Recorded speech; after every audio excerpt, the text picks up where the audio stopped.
bem? Nós estamos de volta e agora a gente vai falar de um assunto muito importante, viu? Raiva, medo, tristeza, ansiedade. Esses sentimentos já fizeram parte ou fazem parte da nossa vida, né? Em algum momento. Mas como lidar, né, com esse tanto de sentimento no nosso cotidiano? É por isso que hoje a gente recebe aqui a Fernanda Abreu, psicóloga. Seja muito bem-vinda, Fernanda, ao nosso estúdio. E é um assunto aí amplo, né, Fernanda? Como que a gente pode lidar aí com essa mistura de sentimentos? Amplo e necessário, Isabela. Um dos grandes benefícios que eu vi da pandemia foi conseguir ter que as pessoas, o mundo, a medicina, conseguisse ter um olhar muito real para a importância daquilo que a gente sente, né? E se tem sentimento é para ele ser sentido mesmo.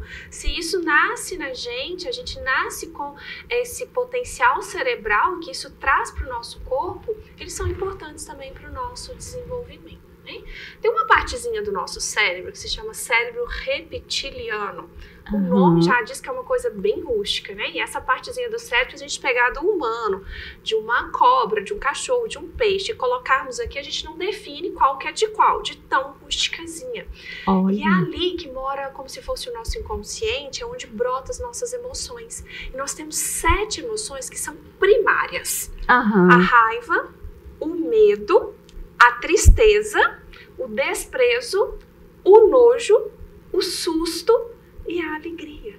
Olha! Então a gente tem uma então que são 7 emoções primárias e uma positiva. Dentro das 7 a gente só tem a alegria que é positiva, né? E é tão interessante isso que a gente comunica todas essas emoções pela nossa face, de tão rústica que ela é. Qualquer uma dessas que a gente sentir, a nossa face vai comunicar com o nosso bando de alguma forma. Quem não assistiu ou quem assistiu o filminho Divertidamente vai entender perfeitamente o que é isso. Inclusive, né? Que vale a pena. Então são emoções, né, que estão ali no nosso cotidiano, no nosso funcionamento cerebral e todos com o intuito de preservar a nossa vida. Então a gente precisa sentir a raiva, a gente precisa sentir a tristeza, a gente precisa sentir o medo, todas as outras no sentido de preservação da nossa vida. Só vira problema quando elas começam a dominar tudo na nossa vida, né? Porque quando há uma desestruturação, o campo neuronal também é afetado. Por isso que quando as pessoas estão com as emoções adoecidas, entram com as medicações que elas são capazes de reestimular essas conexões neuronais ou organizar tudo aquilo que foi desorganizado, né? E é importante buscar ajuda, né, Fernanda? Sim, é importante, né? E essa ajuda, Isabela, ela precisa aparecer, né, quando a pessoa começa a perceber que aquilo que ela sente está atrapalhando todo o cotidiano da vida dela. Está atrapalhando a produtividade, a qualidade nos estudos, nos relacionamentos em especial, porque a gente tem facilidade de fazer das pessoas que a gente mais ama o nosso saquinho de pancada.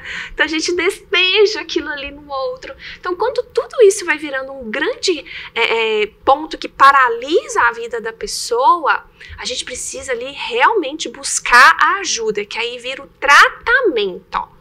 O tratamento psicológico, que muitas vezes também junto com o tratamento psiquiátrico. E a gente vê, né, muitas crianças também não sabendo lidar com isso. Na infância, então, já é válido os pais explicarem, né? Já é válido os pais se tratarem. Porque a criança, né, ela aprende a como se comportar diante de situações com os pais. Né? Até vou trazer aqui uma adentra que você falou da ansiedade. A ansiedade, ela não é uma emoção, ela não é um sentimento. Ela é uma reação do medo. Então, ninguém nasce ansioso. A gente aprende a se tornar ansioso. Por exemplo, uma criança com ansiedade, normalmente é uma criança que é muito cobrada para fazer tudo certinho. A criança não tem a chance de errar. Então ela começa a criar ali o medo de ser rejeitada por aquilo que ela faz. E ela vai transferindo isso para vários âmbitos da vida dela. Né? Não estou falando nesse caso ansiedade patológica, tá, gente? Ansiedade cotidiana. E é importante as pessoas também saberem identificar esses pontos, né? Olha, eu estou muito ansiosa, acho que isso não está normal. Ou, nossa, eu estou sentindo muito medo. E procurar uma ajuda específica. Uma ajuda mesmo de um profissional, né, Fernanda? Sim, para um tratamento mesmo, né? A ansiedade, a gente tem um fator muito positivo, porque o corpo conversa com a gente, né? Quando a gente fica ansioso, por mecanismo de defesa, mexe com o nosso estômago, o nosso intestino, o coração acelera, a sudorese, a boca seca, né? Dentre outros sintomas também que podem aparecer, mas esses são os principais. A gente pode perceber ali quando isso começa a sair de dentro da normalidade, né? Dessa intensidade, começa a atrapalhar e até mesmo as psicossomatização, que é quando o corpo adoece por causa da qualidade do pensamento. E na pandemia, né? A gente viu aí que foi um boom de emoções, né? De adoecimento. Hoje, como você citou, né? Que as pessoas estão sabendo identificar isso mais. Isso é muito positivo, né, Fernanda? Sim. E é importante também, ajuda a gente a falar das nossas emoções? Sim, porque se tornou algo mais comunicado. As pessoas têm tido mais interesse, né, em entender tudo aquilo. E aí a gente percebe também, por exemplo, aqui nas ruas de Pará de Minas, um horário desse, a quantidade de gente que está começando a correr, andar de bike, fazer caminhada, tudo dentro desse sentido, porque já perceberam que não é só cuidar do corpo. A mente evolui também em um nível muito interessante. E foi muito nítido que pós-período pandêmico, isso se tornou ainda mais efetivo no cotidiano das pessoas. O cuidado com a saúde física, que cuida diretamente da saúde mental, e a saúde mental, que manda completamente no nosso corpo. E é importante, né? Eu falo que quando a gente se conhece o nosso corpo, os nossos pensamentos, a gente sabe lidar mais com isso. E aí é possível uma melhor qualidade de vida, porque a saúde mental, ela tá aliada. Sim, e é aí que eu defendo, Isabela, que é exatamente o trabalho que eu faço, que é do desenvolvimento humano, né? O trabalho da psicologia que eu aplico hoje é não chegar no adoecimento. Sim. Então, entrar no processo do autoconhecimento para desenvolver habilidades da vida, potencializar aquilo que a pessoa tem para ter uma mente organizada, né? Então, quando a gente entra nesse processo de ir ao psicólogo, não só porque está doente, eu até brinco, meu consultório não é um pronto atendimento. Sim. A pessoa não precisa ir lá quando ela está ali no colapso.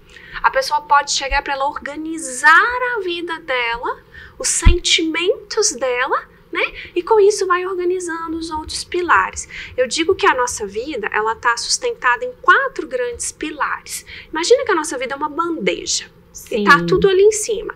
Aí a gente tem o pilar da saúde física e mental, sustentando essa bandeja. A gente tem o pilar dos nossos relacionamentos, do propósito profissional e a nossa saúde financeira. Quando a gente tem esses 4 pilares muito bem sustentados, a gente consegue caminhar muito bem segurando essa bandeja.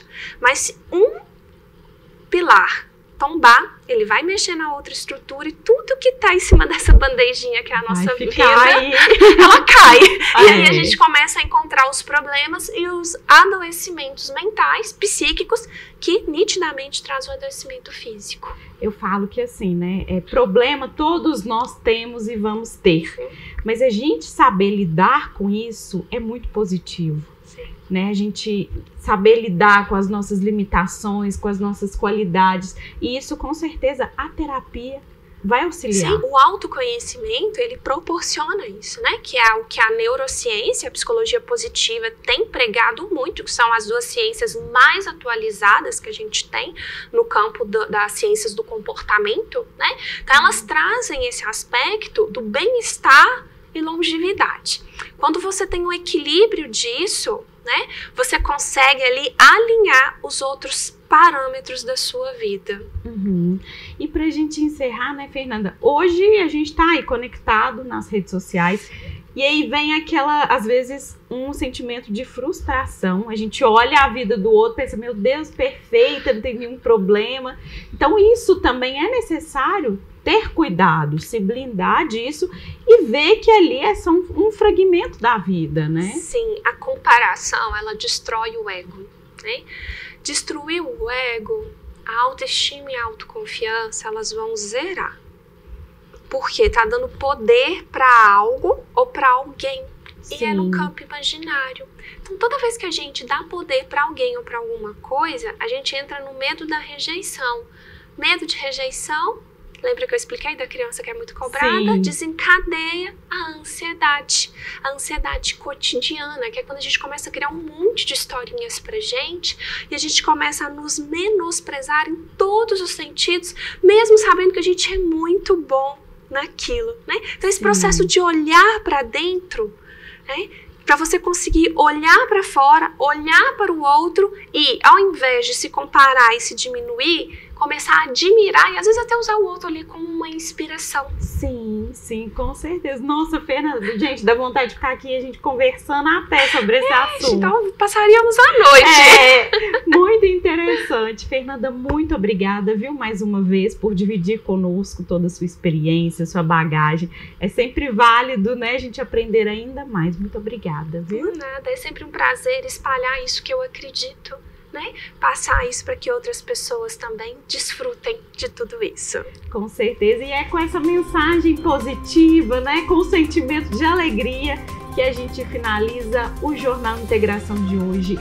Muito obrigada pela sua companhia e olha, viu o recado da Fernanda? Se cuide, viu? Cuide da mente, do corpo e seja feliz, que tudo passa, né? As coisas ruins, as coisas boas, então vamos aproveitar a vida. Muito obrigada pela sua companhia, a gente se vê. Tchau!